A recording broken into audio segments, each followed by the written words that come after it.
Tiara segera mengambil biolanya. Beberapa saat kemudian mobil dipenuhi dengan alunan biola yang menenangkan. Kadang-kadang pelan, kadang-kadang gembira, dan kadang-kadang melankolis. Meskipun secara keseluruhan terdengar bagus, entah mengapa Niko merasa tenang saat mendengarkan permainan biola Tiara. Rasanya seperti musiknya memiliki keajaiban. Setelah dia selesai bermain, dia menatapnya dengan penuh harap. "Jadi, bagaimana hasilnya?" "Bagus. Apa kamu sudah merasa lebih baik?" Niko menatap matanya dan dia merasa hangat. Dia tahu bahwa wanita itu berusaha menghiburnya, jadi dia tersenyum. "Jauh lebih baik." Tiara menatapnya lekat-lekat dan menyadari bahwa kemarahan di wajah Niko telah hilang. Wajahnya digantikan oleh sebuah senyuman. Dia mulai bercerita tentang bagaimana orkestra merayakan ulang tahunnya pada hari itu. Niko mendengarkan dengan tenang dan kadang-kadang ikut bicara. Dia tidak berhenti tersenyum sepanjang waktu saat berbicara dengan Tiara. Bahkan setelah mereka menutup telepon, dia masih tersenyum. Bima menatapnya di kaca spion dan dia menghela nafas. Wow, Nona Tiara benar-benar mengagumkan. Saya belum pernah melihat seseorang yang bisa meredakan kemarahan Pak Niko sebelumnya. Setelah Reina pulang, dia duduk di sofa dan memproses keterkejutannya, tapi itu terbukti sulit. Pasangan keluarga Bahtiar itu terkejut melihat putri mereka tampak begitu membatu ketika mereka turun ke bawah. "Reina, saya pikir kamu akan makan malam dengan Reksa malam ini. Kenapa kamu pulang sangat cepat?" Sarah duduk di seberangnya. Narso mengikuti dan duduk di samping istrinya. Dengan lihai dia melihat raut wajah putrinya yang gelisah dan bertanya, "Apa yang terjadi? Kamu terlihat tidak sehat." Reina menggigit bibirnya dan menceritakan apa yang didengarnya di kediaman keluarga Samuel. "Ayah, Ibu, saya baru tahu kalau Gary adalah anak Niko dan Tiara." "Apa?" Pasangan Bahtiar terkejut. Reina melanjutkan, "Niko tidak mau menikah dengan saya karena ibunya Gary." Wajah pasangan Bahtiar itu tertunduk. Keluarga mereka kehilangan banyak uang dalam sebuah proyek di luar negeri akhir-akhir ini, dan mereka membutuhkan banyak dana untuk menutupinya. Mereka telah menggunakan sebagian dana dari perusahaan cabang di negara tersebut, tetapi itu hanya tindakan sementara. Mereka masih memiliki lubang besar yang harus ditambal, jadi mereka sangat membutuhkan pernikahan yang nyaman ini untuk membantu mereka. Namun penolakan keras Niko tidak membantu mereka dan sekarang mereka tahu bahwa mereka tidak bisa menunggu lagi. Sarah menggetakkan giginya. "Pertunangan ini tidak dapat dibatalkan. Jika dia tidak mau bertunangan, maka kita akan memaksanya." "Tapi bagaimana caranya? Dia bahkan bisa melawan kakeknya sendiri. Saya rasa kita tidak bisa memaksanya untuk melakukan ini." Sarah menyipitkan mata, matanya berbinar-binar penuh kelicikan.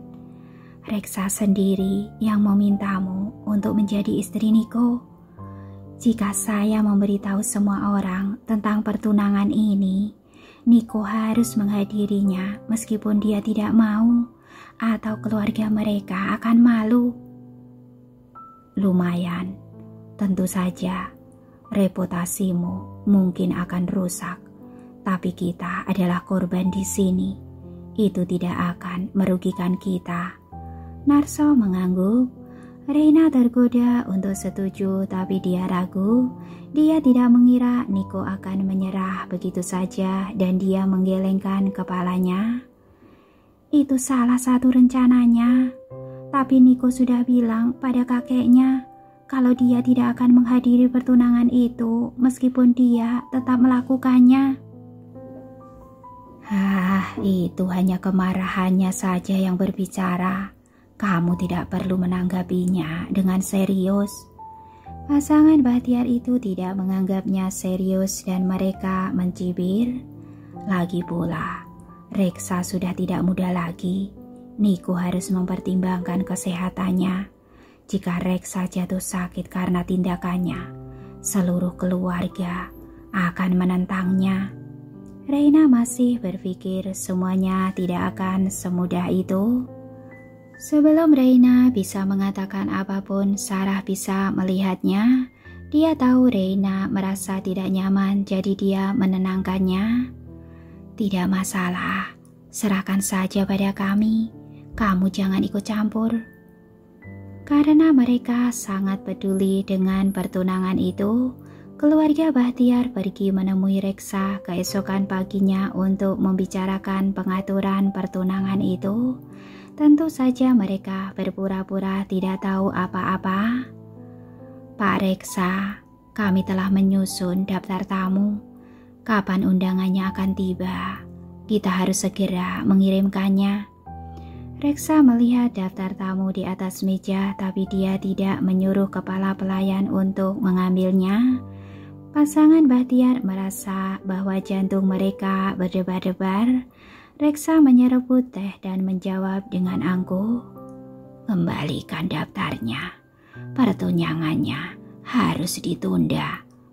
Pasangan Bahtiar itu tertegun dan wajah mereka tertunduk. Reksa menyadari hal itu, tapi dia tidak peduli. Banyak sekali wanita kaya yang akan sangat senang menikah dengan Niko. Jika keluarga Bahtiar menyerah begitu saja, dia bisa mencari keluarga lain untuk diajak bekerja sama. Untungnya keluarga Bahtiar cukup pintar. Mereka menyadari ketidaksenangan Reksa dan mereka menahan emosi mereka. "Mengapa kita menundanya, Pak Reksa? Saya belum pernah mendengar Anda menyebutkan tentang penundaan sebelumnya." Sarah tidak ingin menyerah begitu saja. Dia ingin membujuk Reksa untuk melanjutkannya, karena tidak ada yang tahu apakah ada hal lain yang akan terjadi selama penundaan. Reksa mengerutkan kening dengan tidak senang. Dia mengira Sarah sedang mempertanyakannya. Jadi dia berkata dengan dingin, "Jika kamu menginginkan pertunangan itu, maka buatlah putrimu bergaul dengan Niko. Sudah begitu lama dan saya telah banyak membantumu, tapi kamu masih belum bisa membuat Niko jatuh cinta padamu. Dan sekarang kamu bertanya kepada saya, mengapa pertunangannya ditunda?" Reina merasa dipermalukan dan pasangan Bahtiar itu juga tidak terlihat terlalu senang, tapi mereka tidak bisa menyuarakannya. Reksa tidak peduli, dia mendengus kepada mereka. "Kepala pelayan, hantarkan para tamu pergi." Kepala pelayan itu menurut dan mempersilahkan keluarga Bahtiar keluar. Tidak punya pilihan lain, mereka hanya bisa pergi. Reksa ditinggalkan sendirian di sofa marah-marah. Dia juga tidak ingin menunda pertunangan itu, tetapi dia tahu orang seperti apa Niko itu.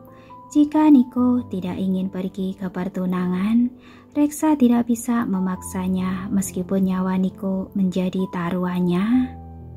Sepertinya saya harus menemukan cara lain untuk memaksanya. Kepala pelayan kembali masuk dan melihat Reksa yang tampak termenung. Dia telah bekerja untuk Reksa terlalu lama untuk tidak mengerti apa yang dipikirkan majikannya itu. Dia menghampiri Reksa dan ragu-ragu sejenak lalu berkata, "Tuan, apakah Anda akan memanfaatkan Tiara untuk memaksa Tuan Niko lagi? Dia sudah berada di negara lain. Jika kita melakukan hal yang sama lagi, Rasanya tidak pantas bagi keluarga kita. Reksa menatapnya dengan tenang sejenak dan kembali merenung. Setelah berdebat dengan Reksa, Niko mengesampingkan semuanya dan bekerja sepanjang hari. Tidak lama dia makan malam dengan Gary di rumah orang tuanya mendatanginya. "Gary, anak saya yang manis, kemari, biar saya menggendongmu." Fania tersenyum penuh kasih saat melihat Gary. "Kakek, nenek." Gary dengan gembira berlari menghampiri mereka. Mereka bermain dengan sebentar lalu meminta Andi untuk membawa anak itu ke lantai atas. Niko tahu bahwa orang tuanya ingin mengatakan sesuatu kepadanya. "Katakan apa yang ingin kalian katakan. Tetapi jika yang ingin kalian bicarakan masih tentang pertunangan itu, maka jawaban saya tetap tidak." Tony mengerut dahinya. Dia berkata dengan tegas, "Niko, kamu harus tahu bahwa kakekmu melakukan segalanya demi kebaikanmu. Kamu mungkin tidak tahu ini, tapi kesehatannya sudah menurun. Yang dia inginkan hanyalah melihatmu berkeluarga dan memiliki seseorang yang merawat Gary." Fania menambahkan, "Kamu bilang kamu tidak ingin menikahi Rosa karena dia memperlakukan Gary dengan buruk. Saya telah mengamati Reina untuk sementara waktu dan dia benar-benar memperlakukan Gary dengan baik. Belum lagi dia juga bijaksana dan dia juga berasal dari keluarga yang baik." Tidak peduli apa yang mereka katakan, Niko tetap tidak mau bergeming. Dia menjawab dengan tenang, "Ibu tidak bisa benar-benar mengenal seseorang hanya dengan mengamatinya dalam waktu yang singkat. Dia bisa saja Rosa yang lain. Ibu bilang dia baik pada Gary. Bagaimana jika dia hanya bersandiwara?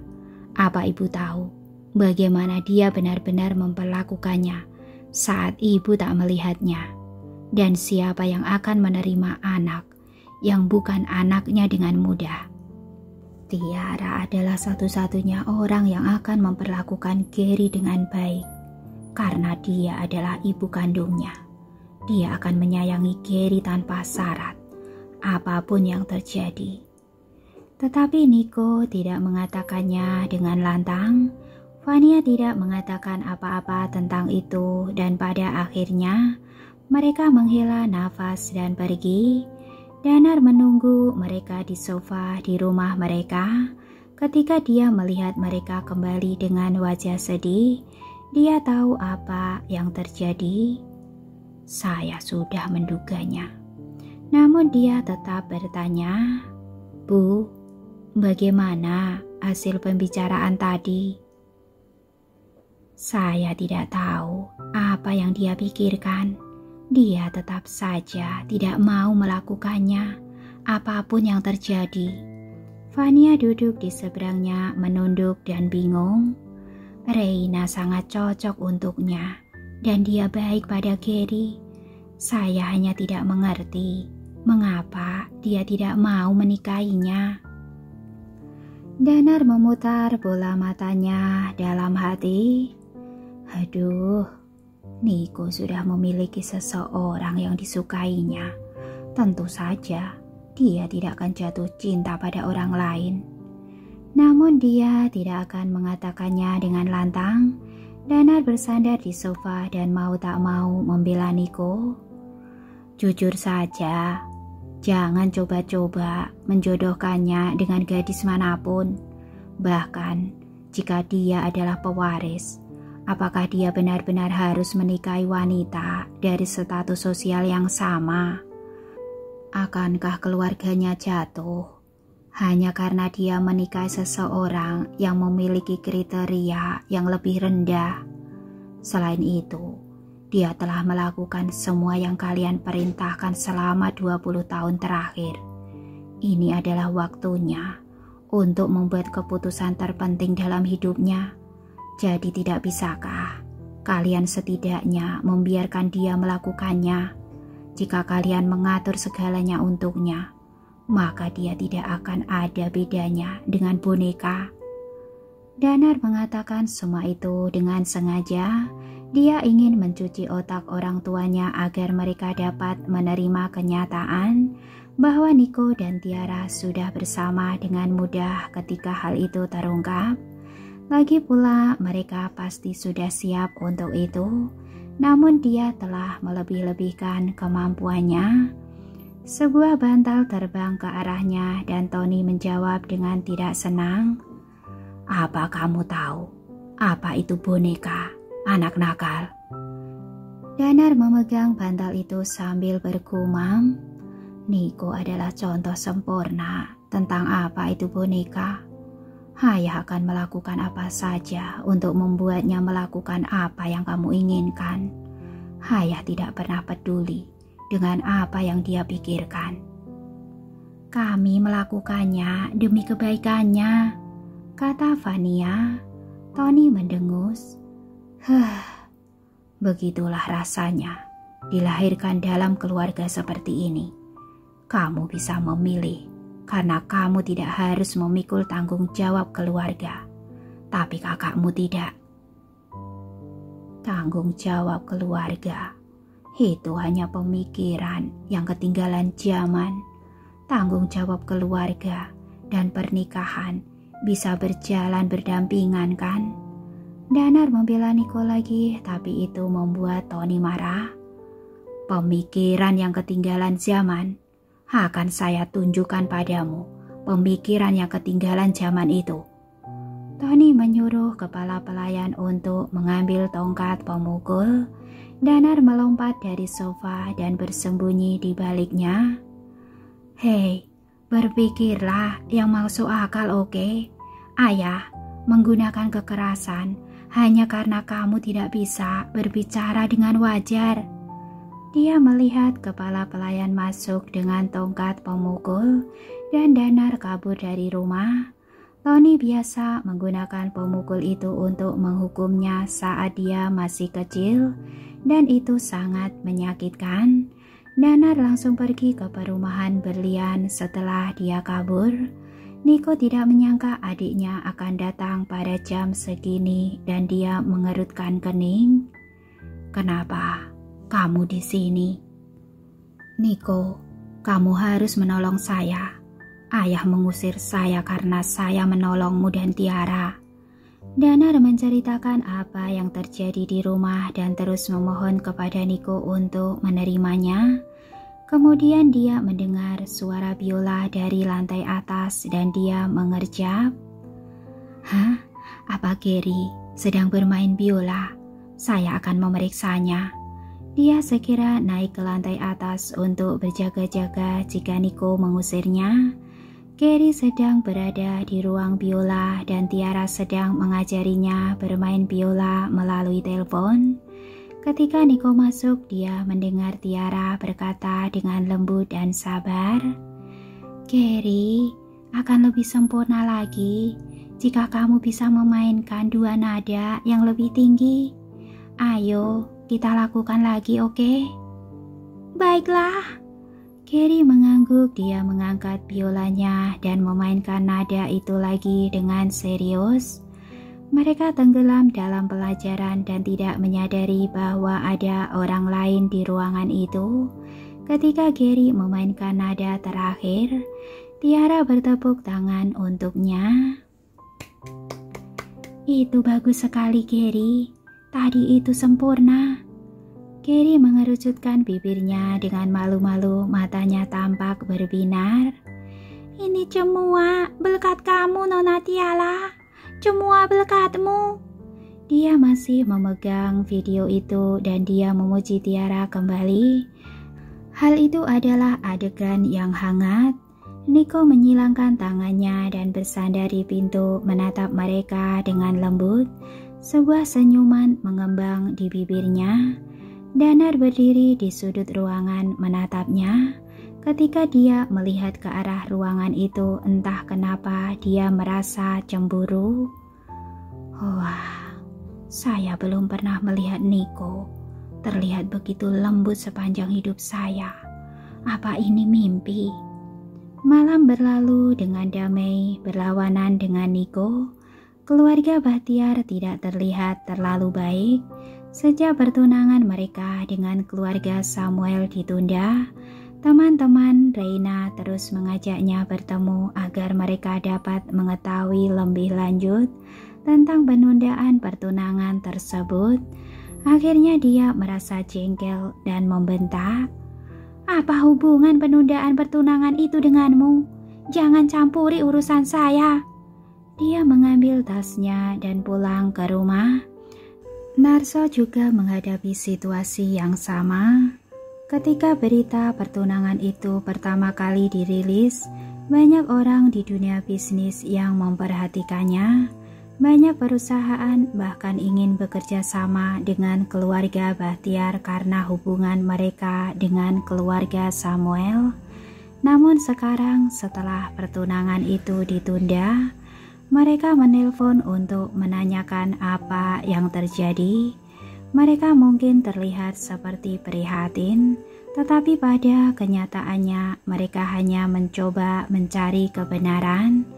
Jika pertunangan itu dibatalkan, maka keluarga Bahtiar akan menjadi tidak berharga bagi mereka dan tidak perlu bekerja sama dengan mereka. Tentu saja Narso tahu semua itu. Malam itu keluarga Bahtiar duduk di sofa terlihat murung. "Kita tidak bisa membiarkan hal ini terus berlanjut. Hari ini beberapa perusahaan tiba-tiba mengatakan bahwa mereka akan berhenti bekerja sama dengan saya." Pembatalan dari perusahaan-perusahaan lain membuatnya menggetarkan gigi. Sarah mengerutkan kening. Keluarga Samuel tidak akan melanjutkan pertunangan seperti biasa. Apa yang bisa kita lakukan? Keheningan yang hening menyelimuti mereka berdua. Narso mengerutkan kening. Dia harus menemukan cara untuk menstabilkan keadaan. Bahkan jika mereka tidak dapat memulai kembali pertunangan itu, setidaknya mereka harus memastikan bahwa semua orang berpikir bahwa keluarga Bahtiar masih memiliki kesempatan. Jika begini, keluarga Bahtiar tidak akan memiliki proyek untuk dikerjakan dan harga saham mereka akan terancam. Tiba-tiba dia memikirkan sebuah rencana. "Reina, pergilah ke grup Samuel setiap hari mulai besok. Bawakan Niko makan siang atau makanan penutup atau apapun. Pastikan orang-orang berpikir bahwa kamu dan Niko masih berhubungan erat. Tentu saja jika kamu bisa meminta seseorang untuk memotret kalian berdua dan mengunggahnya di internet, itu akan lebih baik.